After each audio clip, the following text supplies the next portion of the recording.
Hey girl, hey. Hey mama. Hey, you. Hey lady.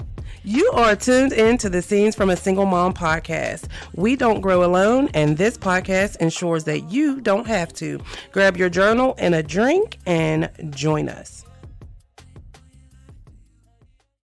Thank you for tuning in for this week's episode of the Scenes from a Single Mom podcast.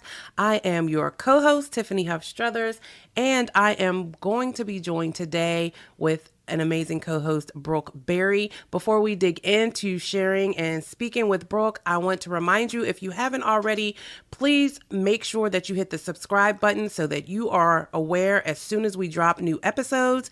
And if you haven't, leave a review. When you do, more moms like you are able to find the podcast and get these resources, tips, and tools to support them on their journeys. So without further ado, I want to introduce you to this week's co-host, Brooke Berry. Her bio and all of the details about her are in the show notes, but I think Brooke will do the best at introducing herself. So welcome to the podcast, Brooke. Please tell everybody who you are beyond the bio.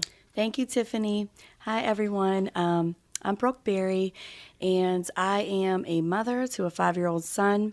I'm a business owner and entrepreneur, a traveler, and I'm happy to be here and talk a little bit about my journey. Yes, and Brooke, what she failed to mention is that she is also an author. She is actually an author in Scenes from a Single Mom Volume 3, and her story is called Her Own Way. So, Brooke, let's talk a little bit about the journey to getting to your own way. And we won't go all the way back to childhood, but I will say let's start at the place where your transitions started to happen, where life stopped looking and feeling the way that you thought it was going to. Yeah, so I would say I started going through a lot of changes in a short amount of time. So a few years ago, I was married. I had a corporate 9-to-5 job, had a nice salary, nice benefits, all that good stuff. And then I ended up getting divorced. And within about a 3-year time frame, I was divorced. I had a baby, and I quit my 9-to-5 corporate job and became an entrepreneur and started my own in-home childcare business. That's a lot, Brooke. It was a lot. That's a mouthful. In 3 years. So we're clear. When you after you got divorced, you got pregnant, right? A few years, about 2 years after. Okay, so you get divorced. You're living the single free life. Yes. And one thing led to another, as they say, and you end up pregnant, right? So how did your pregnancy impact your work, and you easing back into, or how did motherhood impact your ability to ease back into your corporate 9-to-5 life? Well, yes, to put it bluntly, motherhood, pregnancy, everything just threw my whole world upside down. I was elated. I was so happy, to be having a baby. However, after you have a baby, no one can really know but you how your life is going to go and how it's going to feel. And the way that I felt about it is I had my baby, in childcare when he got a little bit older, a few months old. And what I found is I was just caught up in this, in this wheel of, get up, get the baby, go to work, go pick up the baby, go home, go to bed. And it was just like I had no space in my life for me. Or even I felt like I didn't have any really quality time with my son. As they say, life can just fill up if you're not mindful about how you want your life to be. So immediately, and also I should note that with my corporate job, I was at my job for 6 years, had a few different roles and positions within the company. However, I was not happy with my job, even before I became a mother. It was just a good job with good money, good benefits. But I counted the minutes. I could not wait to leave work every day. So then when I had my son, that sort of catapulted me, to really look at my life and say, this, you really are not happy. Like this, you want to be happy with your son, but this timing is not working out. And with my background, when I was, getting my education and getting my college degree, I was focused on child development. And so I always wanted to be a teacher.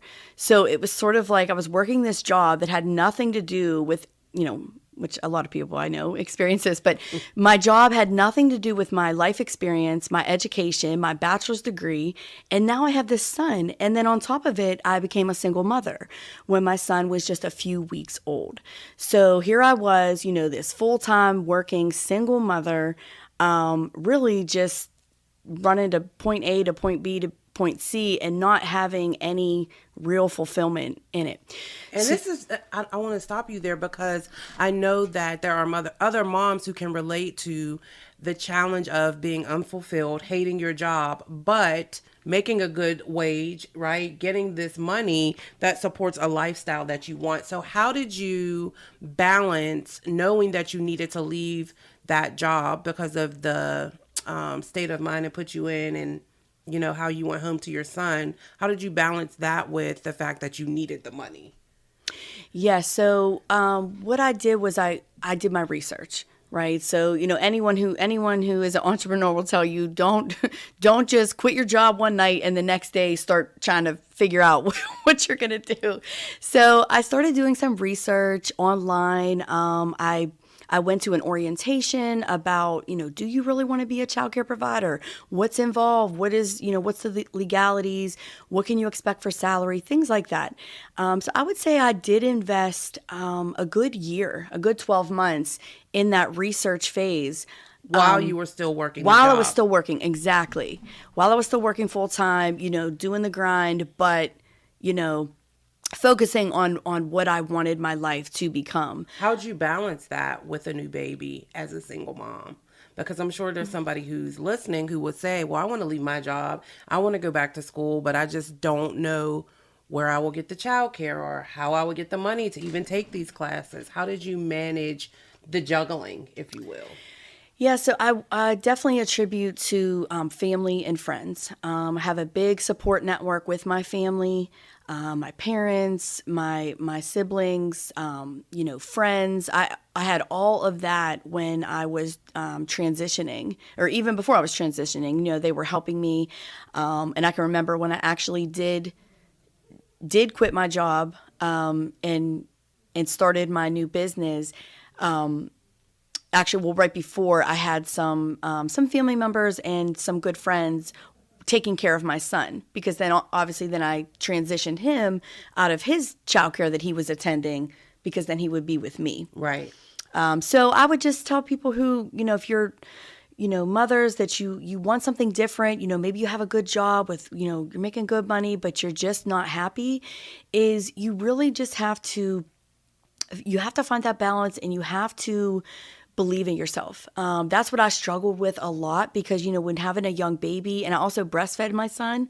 So that also, takes up a lot of time as well, because when I was at work, I had to pump twice a day. And then you have to store the milk, and it's a lot, right? But it was worth it to me. But I would just say that you have to believe in yourself, and you just have to develop that mindset that, you can talk to people, you can talk to your coworkers, you could talk to family, friends, but ultimately at the end of the day, it's going to be you making those decisions. It's going to be you running your life, running your business. So I would say that's very, very important. And also, always having a plan B. So my plan B was always, if it didn't work out, I would just get another corporate job, right? I mean, you always have that to fall back on. So how did you manage your time, right? Because you said once you had your son, it was just like, wake up, take him to daycare, go to work, pick him up, come home, do it again tomorrow. So you're breastfeeding and all of these things. So how did you balance the time during that year when you were pressing in, doing your research, getting the trainings, all of those things? That's a very good question. I'm not going to lie. It does sometimes feel like a blur when my son was a baby because, of course, when they're babies, they don't just immediately sleep for 10 hours a night and wake up and then you feed them. They're, Right. my son, he was up, every 2-3 hours for a time. So you start to get a little sleep deprived. Just a little. Just a little bit. But I would say that weekends I would try to catch up because my job was, it was actually 7:30 to 4 was Monday through Friday, 7:30 to 4. So, getting off at 4, you have a little bit of time. And I remember, I would pick my son up from childcare, and especially in the summertime, I had a bunch of mom friends with babies the same age. And I always remember we used to go to, it was called Frick Fridays. And the Frick Museum in Point Breeze, every Friday night they would have food trucks, live bands playing, and you would just come. You could even bring your own food, have it picnic style. And I just remember looking forward to those evenings so much because it was like you got to have a little bit of a break. You all sort of sat together on the grass, let your babies, crawl around, whatever stage they were at. And then you actually got to have, a little bit of adult conversation and unwind, maybe, bring some food, drink some wine, things like that. So I would feel like that's how I balanced some sort of self-care during that time. Because you can't just go. You will crash if you don't get a little bit of that me time, a little bit of that self-care in. Okay, so you're pressing through this year, you're doing your research, you're getting your training. What happened after that year? So after that year, my son was actually 18 months old when I started my business and pulled him from his childcare. And I started off my business model. I think this just worked out so well for me. I started my business model as marketed as a drop-in childcare, home childcare business. So what that meant was I had flexibility in my own life, but then I was also catering to other parents and families that needed flexibility in their life. So I didn't start it off as the traditional, 6 a.m. to 5 p.m. bring your child Monday through Friday. I said I wasn't going to do that because I thought that would be a little too much being a single mother. So I started off with that drop-in model and it worked out really, really well because then what happened was I ended up getting families that said, hey, we've been using you for, a day or two here, but we'd really like to get on a part-time schedule. And so I said, that's fine. I will do 2 or 3 days a week, but that was it. I wasn't going to do any children full-time.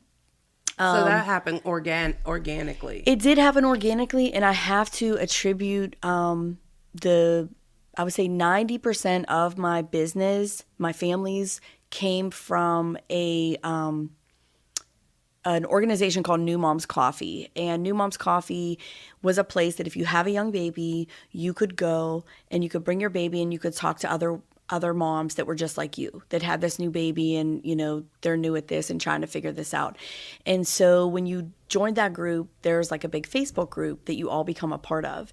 And so when that happened, everyone started finding out about my business basically through that New Mom's Coffee Facebook page. So I feel really, really grateful for that group because had it not been for them, I would have had to do a lot of marketing, a lot of advertising. But because of that, I literally never had to advertise. It was just word of mouth with my business. So I feel really grateful for that. So what would you say to the mom that is considering taking a leap of faith, whether it be to pursue a job that she would be more passionate and fulfilled in, or starting a business that's going to require, that grind time, that research, that hard work? What would you say to encourage her, or what would you have liked to know when you started the journey that you didn't? I would say to that mom, you sort of have to really have to go within yourself, and you really have to forget about almost everything you ever learned about growing up and being an adult, being a parent, and you have to have that good job. You have to have that job security. You have to get that money and you have to get those benefits, because if you just focus on that and you don't focus on what you're passionate about, you really will never find that self-fulfillment. you really will never truly be happy. So I would say to you, look within yourself, if you could take some time with, maybe some family or some friends that can take your child for a day or a weekend and just do what you love to do, whatever that is, and just find yourself and find what you're passionate about, and how can you make it a business. And I think if you do that, then you'll find your answers, and then it'll start to go from there. Because I knew that I was passionate about child development, early childhood education, and I wanted to be that mom that knew my son inside and out. I wanted to be with him all the time. Now, some moms, working moms, and they have their career and they're passionate about their career, they find that balance of being a mother and still being a working mother and having that childcare. But I knew that that wasn't for me because I didn't like the job that I was doing. So I sort of had to just create my lifestyle and my business around what I wanted and to make it fit in my life. And that worked for me. And you'll find that you'll have to pivot. I mean, with this last year with the pandemic, I had to do a big pivot. I closed my business down for several months. And then when I reopened, I had several of my families come right back because they were doing what they had to do to get through. I was doing what I had to do. And now, actually, I don't do drop-in services at the moment, childcare. I do strictly part-time. So I would just say, bottom line, you have to find out what makes you want to get up in the morning, what makes you want to stay up late at night, and what you're passionate about, and what you actually would want to do, even if it was free, and make a business around that. And know that being a single mom does not limit your opportunity to do that. Yes, absolutely. It does not limit you to doing anything you want to do, I think one of the things that you mentioned that was great was that you knew you wanted to do drop-in, and there was clearly a market for it. People were waiting. People were looking for exactly what you decided or you knew that you needed. And that could very well be the case for you who is listening. If there's something that you feel like you need, or a space that needs to be created for you to be able to thrive, and no one else has created it or offered it or started doing it, maybe it's your call to do. And I think what Brooke shared about believing in yourself, having a community, be it family, friends, or even new people that you meet, like she did with the moms group, and then, really being honest and looking at what it is you want, what you need, and just doing the work, one foot in front of the other. A year sounds like a very long time when you have a newborn baby and you're still working. But after that year, her life changed tremendously, and she's better for it. And Absolutely. she's doing it her own way. If you have not already picked up or gotten in your pre-order, I should say, for Scenes from a Single Mom Volume 3, you want to make sure you do that so you can get all of the tea about Brooke's story, because she goes into a lot of detail and shares the ups and the downs of the journey. But I'm so grateful that you were here with us today, live and in person. If there's anything you want to leave our listeners with, or anything that we didn't discuss that you want to share, please do. You have the floor. Yes, thank you, Tiffany. I will leave the listeners with just sometimes you just have to tune everybody out. You can't listen to what everyone else is doing, what they're saying, and just follow your heart, follow your dreams, your passions, and you'll find that life will start or you will create the life. Life just won't happen to you, but you will create the life that you wanted, and what you want your life to be. That's good. Let everybody know where they can find you and information about your childcare on social media, your website.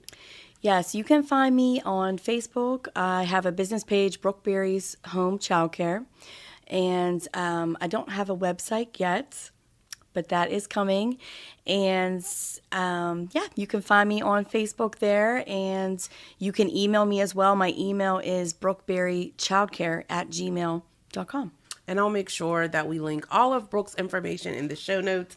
Thank you again, Brooke, for being here. And For all of our listeners, thank you for tuning in. Again, if you have not already, please leave a review, because when you do, you create the space for other moms like you to find us and get connected.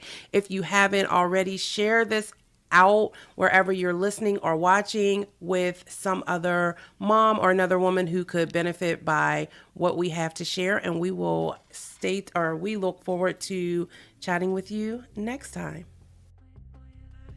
Thank you again for tuning in to this week's episode of the Scenes from a Single Mom podcast. If you were blessed by this episode, please take a moment or two and leave us a review, because when you do, you create an opportunity for another mom to find us and get the tips, tools, and tea that we share here as you grow through on your motherhood journey. And if you're not already, be sure to head over to Facebook and Instagram and follow us at When She Thrives, so that you are aware of all the greatness that is going on with When She Thrives out here in these streets. And last but certainly not least, grab your copies of Scenes from a Single Mom, volumes 1 and 2, and of course 3 and 4 are coming soon. Thank you again for listening, and we will chat with you next week.